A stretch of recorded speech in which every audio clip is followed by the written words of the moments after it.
Hey guys, welcome to the Outer Nexus. We're going to check out some cute and cuddly robots. Nvidia just came out with a Star Wars droid, a real life Star Wars droid. Let's see how that works out. Yeah.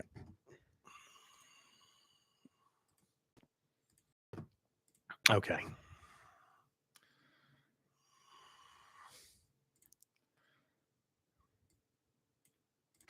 So this is I do think it's yeah.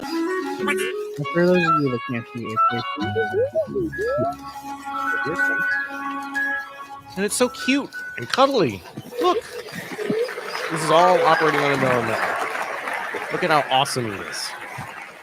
Tell me that wasn't amazing. Hey, Blue. How are you doing? How do you like your new physics engine? You like it, huh? Yeah, I bet. I know. Tactile feedback. Yeah. Rigid body, soft body, so simulation, super real time. Can you imagine just now what you were looking at is complete real-time simulation? This is how we're going to train robots in the future. Just so you know, So adorable. Blue has two computers, two Nvidia computers inside. Look how smart you are. Yes, you're smart. Okay. All right. Hey, Blue, listen. How about let's take them home? Let's finish this keynote. It's lunchtime. Are you ready? Let's finish it up. We have another announcement. You're good. You're good. Just stand right here. Stand right here. Stand right here. All right, good. Right there. That's good. All right, stand.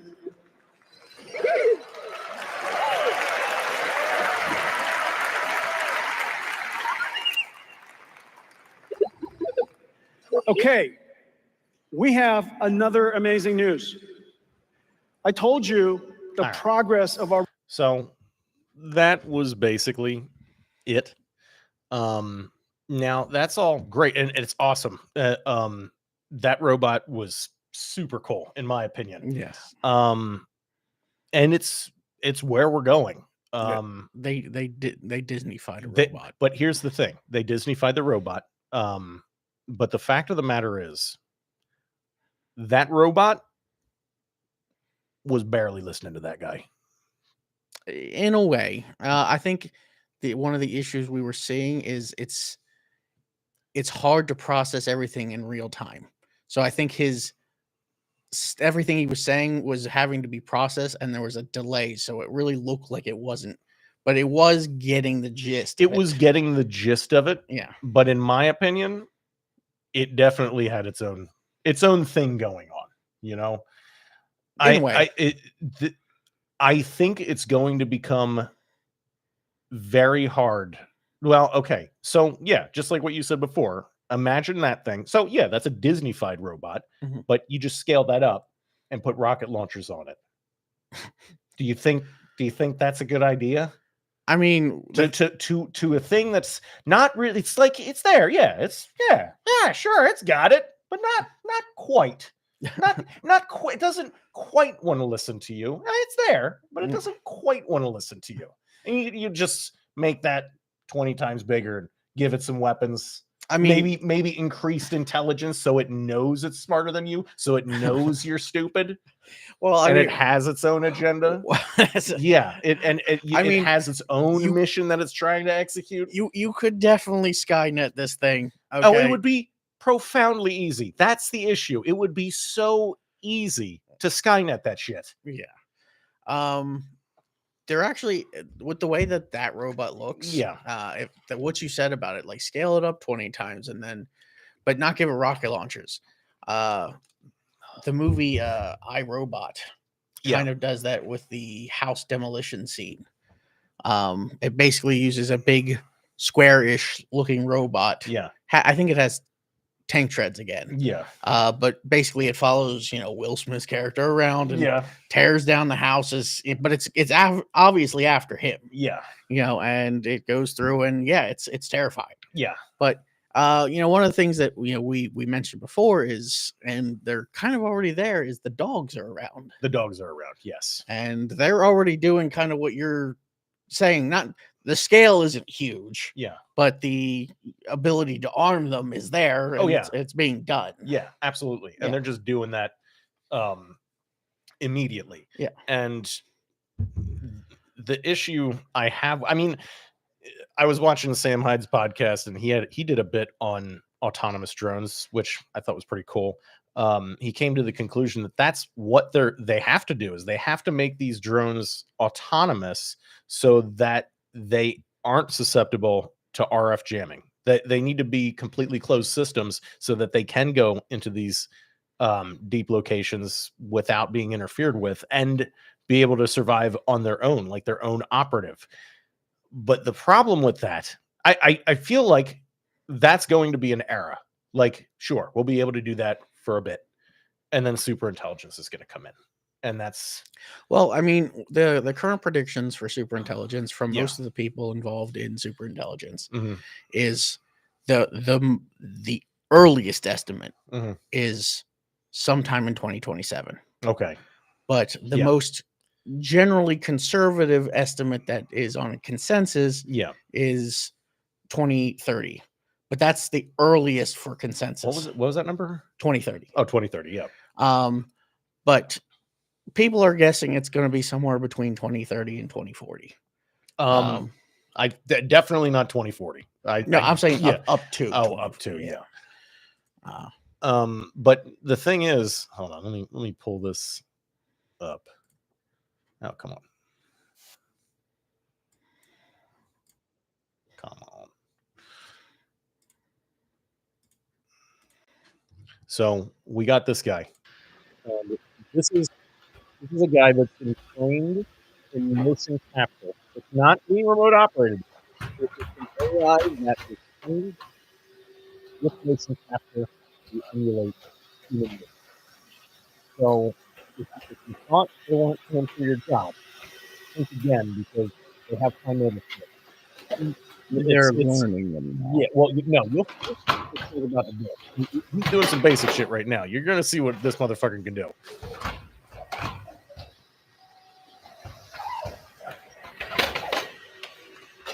Now, Watch. just add, this is Yeah. the Boston Dynamics. Yeah. Okay. Yeah, this is Boston Dynamics Atlas. Yes. So this is probably one of the most advanced humanoid robots in the world right now. Yeah. Yep. Yeah. So if you don't think they're coming for your jobs, they definitely are. They just probably have to work out the finger parts now, and that's about it. And it's wild because the next video, hang on.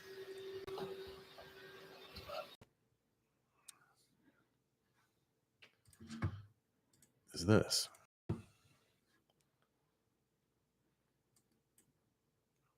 And he is literally going to fix your car for you.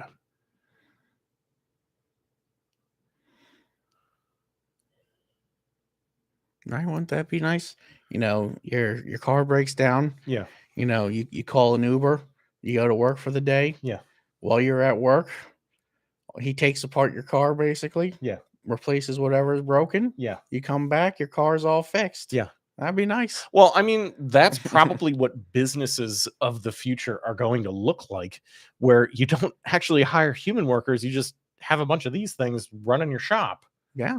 I mean, I don't see it any other way. But let me ask you a question with that. Mm-hmm. Okay. One of the goals that we've always heard of is that there would be one of these for every person, basically. So, if you had that shop, the only difference between your robot and the shop robot, besides maybe specialized, is the program. is the program. Yeah. So you could, for whatever reason, you should just be able to get the program. Yeah. Which would put the shops out of business. I mean, a car, people don't like working on the cars because it's technical. I think you'd only be able to do that in certain circumstances, because I don't think everybody is gonna have the same robot dealio. No, I mean, not everyone's going to have the Atlas model or Yeah. whatever it may be, but I'm saying generally it should be fairly universal. No, that is absolutely not how that would work out at all. That no, that's just not how. Everybody is not going to be assigned the same exact humanoid robot. That's what I just said. That's not what's going to happen, though. I know that's an idea that you have, but there's no way that that's. I just yeah. said not everyone would get the same one. Yeah. Not everybody would get the same But- humanoid robot. But Yeah. I'm saying generally a lot of the parts, I'm not saying physically the parts, I'm Yeah. saying a lot of the where things go Yeah. on the robot would be generally the same. So I'm saying I don't agree with that at all. I just don't agree with that at all. I think everything would be totally proprietary. Like that's actually how because it would literally because of that issue that they would not do it. They would literally design different proprietary parts to avoid that probably. yeah, you and know? I don't disagree with you. Yeah. I'm not I'm saying Because right now, like when they show off these humanoid robots, like especially the end of last year, for a while they were trying to develop different hand model techniques and Yeah. things like that. So whenever they would show off the humanoid robots, different companies, they'd blur out the hands on the Yeah. robots so that nobody could see how they were developing their hands. yeah, but I'm saying right now that is Yeah. that is the race. Oh yeah, no, You it's the race right now to try to come up with some sort of standardization. Yeah. Like that would probably be the goal. Yeah. But the idea of programming your bot with the software to fit, yeah, like yes, but I don't know if everyone would go through with that. Like I don't know if everyone would want their bot to be doing certain things. Maybe. Well, I'm saying the thing is it doesn't even have to be permanent because say you want again your car broke down. Okay. You could just install the software for that and then remove it. Let me put it to you this way so you Mhm. have a better perspective. Say there's a guy who wants his robot to be a sex robot. Mhm. So you think that guy is going to be like, okay, go fix my car? Maybe, sure, maybe, but I don't know. I don't know. It's kind of I would feel like the people would have robots purpose built. You know what I mean? Where their robots would not want to do certain things. You know? No, and I Yeah. totally agree with that. Yeah. But I'm saying, a general model Yeah, one. oh yeah, and there's going to be general models. Yeah. I mean, yeah, there's that. But yeah, it looks like that's kind of the way things are going with these humanoid robots. Yeah. And we're gonna kind of see them all over the place, especially by like what you said, like 2030, something like that. We're probably going to see them all over the place with a similar system to what you were talking about. You know, this race towards standardization. So you could kind of customize your robot to look however you want it to look. That's what Elon said. You'll be able to disassemble them and snap on your own components and make them look however you want to look. I do think there'll be a lot of that. I somewhat disagree only with the timeline. Yeah. And that's because, normally when something's completed or released, it takes a while for the commercialization. Yeah. That's all. Let me see. So there's this, and I don't know how to shift into the next subject, so I'm just going to bring it up anyway because I just think it's cool. This, hang on, pull this up.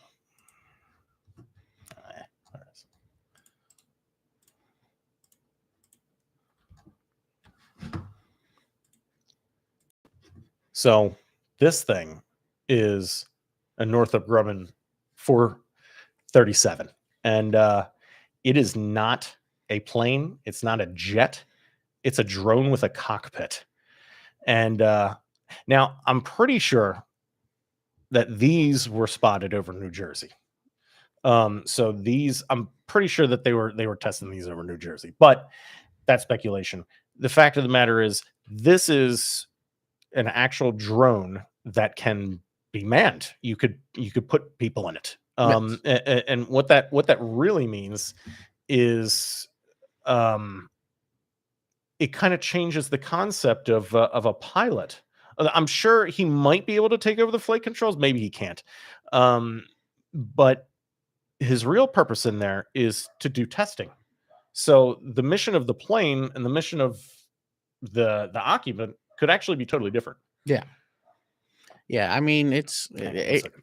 you definitely could have multiple ways of guiding this plane around, but I think one of the things that we would have to look at is the like you said, it doesn't look like he has much of a steering on there, but again, I think it's more computer type steering now, Right. like a drone, because this is a drone. Yeah, and I mean everything on planes now is all autopilot. Like in passenger planes, commercial Yeah, planes, that's all like autopilot. Now, you still got to keep your hands on the wheel when you're landing, and you still have to make significant effort to do that. But in these drones, and especially in autonomous drones, landing has been figured out. Yeah. So that's all kind of taken care of. So it's really fascinating that, we could be entering into an era where you don't need all these regulations to technically be a pilot. You'll be able, a plane would be more accessible to a person with all of these auto landing features, all these autonomous features. Here's the thing, I do agree. I think it'll be a lot like the Microsoft simulator, the flight simulator. Yes. I think that'll kind of be a general guideline. You are going to need to know everything about the plane operation. Right. You're still going to need to be able to prove that in the worst case scenario, you can handle that aircraft. Yeah. But you don't necessarily have to have as much time behind the in the cockpit. Yeah, it'll anymore. just be a little easier to get in. Yeah. To get on the ground floor. And, I'm not saying jets are cheap. They're not. But I am saying that they may become more accessible that way. Well, yeah. And that's the thing is that, hang on, let me pull up the picture. This thing is tiny compared to, like, it is really a giant drone. Like it's not jet size at all. It's smaller than a plane, really. Like it's about the size of maybe a Cessna. Yeah. Probably smaller. And it's just cool, man. It's just really cool tech that we have now. Yeah. But hold on, let me see. What else? Oh yeah, that's right. Yeah, I was just kind of scrolling through Twitter today and I was just looking at random shit. And I just saw this and it was so cool. They have a topographical map now. Hang on, let me pull it up.